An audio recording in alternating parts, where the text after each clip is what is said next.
Good morning बच्चों। पाठ 21 यौन संचारित संक्रमण एवं प्रजनन संक्रमण समय पर सावधानी। ये जीवन कौशल का 21वां लेसन ले रही हूँ मैं।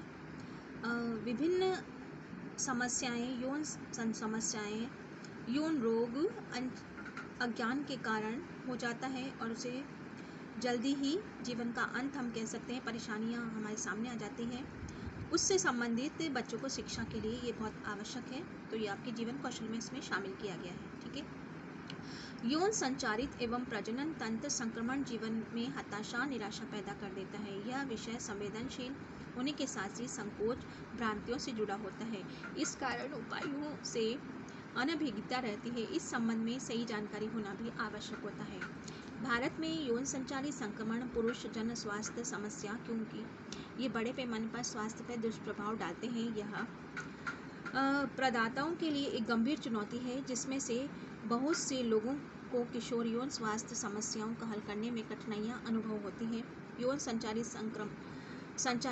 संक्रमणों के होने से HIV होने का खतरा बढ़ जाता है। इसलिए यौन संचारित संक्रमणों की रोकथाम और न केवल इसमें होने वाले दुष्प्रभावों में कमी लाने के लिए महत्वपूर्ण है, बल्कि HIV एड्स की रोकथाम के लिए भी आवश्यक यौन व्यवहार व उत्तरदायित्व को समझकर ही उसे रोका जा सकता है। यौन संचारित संक्रमण HIV सेक्सुअली ये संक्रमण जो रोग संपर्क के माध्यम से फैलते हैं, यौन संचारित संक्रमण कहलाते हैं। संक्रमणों का कारण विषाणु, वायरस, जीवाणु, बैक्टीरिया है, फफूंद हो सकती है। विश्व भर में 10 लाख से अधिक व्यक्ति इसके तंत्र में संक्रमणों के यौन संचारित संक्रमणों के कारण मृत्युग्रस्त हो जाते हैं। इनकी संख्या HIV एड्स के मरने वाले रोगियों की शामिल नहीं है। इसमें उल्लेखनीय तथ्य है 50 से 60% लोग यौन रोगी 20 वर्ष की कम उम्र के होते हैं। यौन संचारित संक्रमण के प्रकार सुजाक, गोनोरिया, क्लेमाइडिया, आतशक, सिफिलिस, ब्यूबोस, जांघ के छाले, जेनेटिक वार्ड्स, लैंगिक छाले, ट्राइकोमोनियासिस। बहुत से यौन संचारित संक्रमणों में प्रारंभिक लक्षणों संकेतों की पहचानना काफ़ी मुश्किल होता है। ये बहुत सारे लोगों के इसकी उपेक्षा, लापरवाही करते रहते हैं जब तक कि गंभीर क्षति हानि न पहुंचे। इस लापरवाही के कारण प्रारंभिक निदान उपचार नहीं हो पाता है। कई बार तो यौन संचारित संक्रमणों का लक्षण भी स्पष्ट नहीं होता है।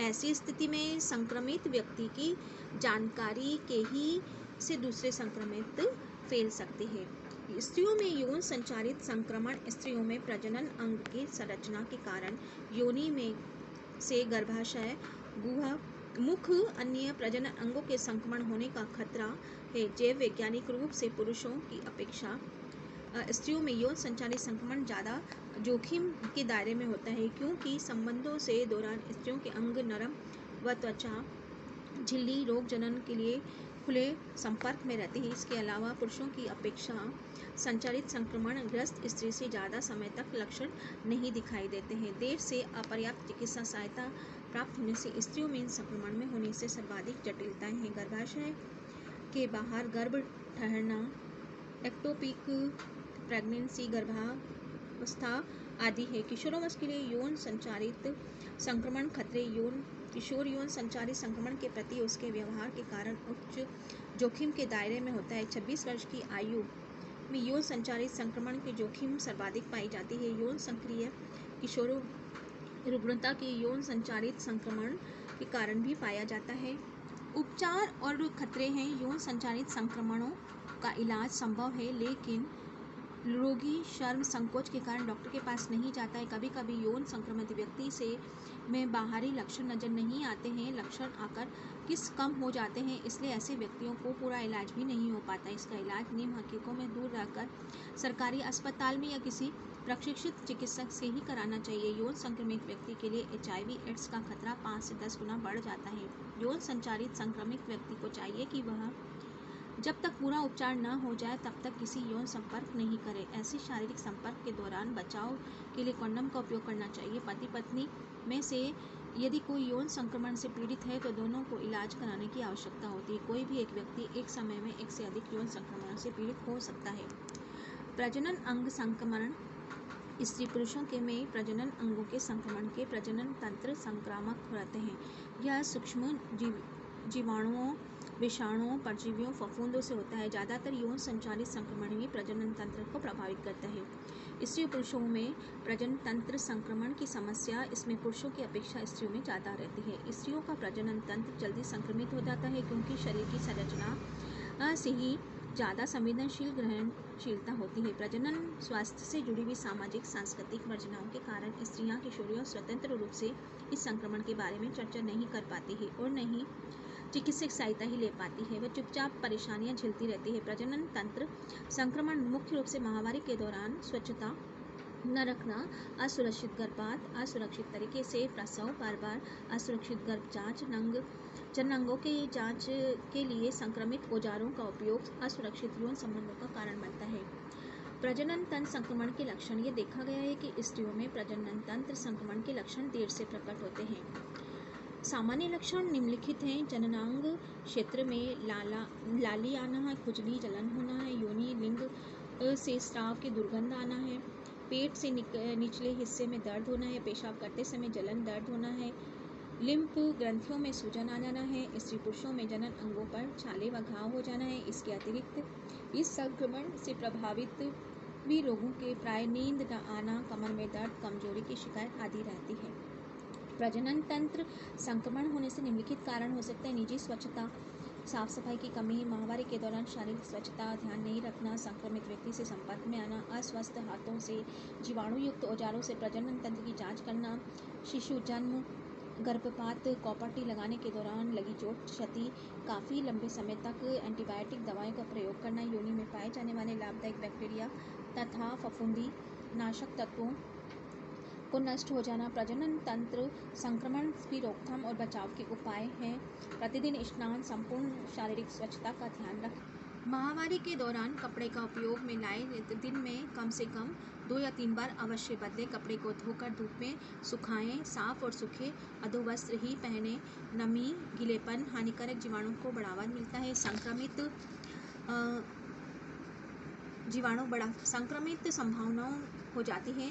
जननांग परीक्षण या प्रसव, गर्भपात, कॉपर्टी नसबंदी दौरान जीवाणु सहित रहित दस्ताने औजारों का प्रयोग सुनिश्चित करना चाहिए। रोकथाम और बचाव के अन्य उपाय। साधारणतः डॉक्टर या संक्रमणों से बचाव के लिए निम्नलिखित उपाय कर सकते हैं। यदि जनन अंग में कोई संक्रमण है तो यौन संबंधों से बचना चाहिए। विवाह से पूर्व ब्रह्मचर्य का पालन करना चाहिए। जैसे ही कोई लक्षण दिखे तुरंत डॉक्टर को संपर्क करना चाहिए। नियमित रूप से उपचार करना, क्योंकि अधूरा इलाज ज़्यादा घातक हो सकता है।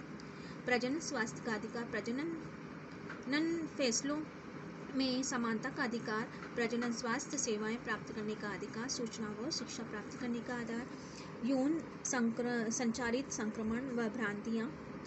चौराहा लांघने से संक्रमण हो जाता है, यह सत्य नहीं है। चौराहा लांघने से यौन संक्रमण आपस में कोई संबंध नहीं होता है। किसी व्यक्ति के द्वारा पेशाब किए जाने स्थान पर गुजरने से रोग हो जाता है। पेशाब के यौन संक्रमण का कोई कारक नहीं है। बाह्य वातावरण नष्ट हो जाने से केवल यौन संपर्क से ही दूसरे संपर्क में शरीर में जाता है। यौन संक्रमित संक्रमण पिछले जन्मों का पाप है, ऐसा नहीं है, बल्कि यह इस जन्म में किए गए कर्मों का ही फल होता है। किसी तरह के लक्षणों को बिना भी यौन संक्रमित रोग हो सकता है। यद्यपि यौन संक्रमण रोगों से पहचानने लायक लक्षण होते हैं, परंतु कुछ ऐसे भी होते हैं जिनका कोई लक्षण नहीं होता। स्त्रियों में सुजाग के कोई लक्षण दिखाई नहीं देते हैं। पुरुषों में बार पता नहीं चल पाता है। यदि किसी को डर है तो यह यौन संक्रमण है, तो आवश्यक है कि वह डॉक्टर से जांच कराएं, परामर्श करवाएं। याद रखने के लिए बहुत ज़रूरी है, ज़्यादातर यौन संचारित संक्रमण प्रारंभिक अवस्था में उपचार योग्य ठीक होने वाले होते हैं। एक ही समय में एक से ज़्यादा यौन संचारित संक्रमण हो सकते हैं। यदि किसी व्यक्ति को कोई यौन संचारित संक्रमण है तो यौन संपर्क से बचें, उसका उपचार करवाएं। स्त्रियों को बिना लक्षणों के यौन संचारित संक्रमण हो सकता है। यौन संचारित संक्रमण से ग्रस्त लोग एड्स से ग्रसित होकर 5 से 10 गुना जोखिम हो जाता है। स्त्रियों के यौन संचारित संक्रमण में होने से ज़्यादा संभावना होती है। यह उसकी गर्भावस्था, प्रसव व शिशु के में कर सकता है। किशोर किशोरियाँ जोखिमपूर्ण यौन व्यवहार से लिप्त हो सकते हैं, उन्हें यौन संचारित संक्रमण होने की अधिक होता है। समाज में यौन संचारित संक्रमण से संबंधित बहुत सारी भ्रांतियाँ, गलतफहमियाँ प्रचलित है, जिसका निराकरण डॉक्टर परामर्श से किया जा सकता है। यौन संचारित संक्रमण का शुरू में ही उपचार किया जाना चाहिए। इसका उपचार केवल योग्य डॉक्टर के द्वारा ही किया जा सकता है। अधूरावनीन हकीमों के द्वारा उपचार ज़्यादा खतरनाक हो सकता है। इस पाठ के आधार पर महत्वपूर्ण बिंदुओं की बात करेंगे। यौन संपर्क के माध्यम से फैलने वाले रोग यौन संचारी संक्रमण कहलाते हैं। ये संक्रमण विषाणु, जीवाणु, फफूंद द्वारा फैलते हैं। यौन संचारी संक्रमण महिला और पुरुष दोनों को हो सकते हैं। महिलाओं को ये रोग होने की संभावना अधिक रहती है। प्राय महिलाओं में इसके लक्षण भी स्पष्ट नहीं होते हैं। इन संक्रमणों से बचाव के लिए जननांगों को नियमित सफाई, यौन जागरूकता आवश्यक होती है। रोग होने पर अविलंब तथा निसंकोच डॉक्टर से परामर्श की आवश्यकता होती है। बच्चों, ये वर्तमान जो समय है, जो किशोरावस्था का समय होती है, बहुत सारी इस समय जो हार्मोन्स सिक्रेशन होने लगता है, हार्मोन्स जागृत होते हैं, तो ये चीज़ें बहुत ज़्यादा हम लोगों को जानकारी होने की आवश्यकता है।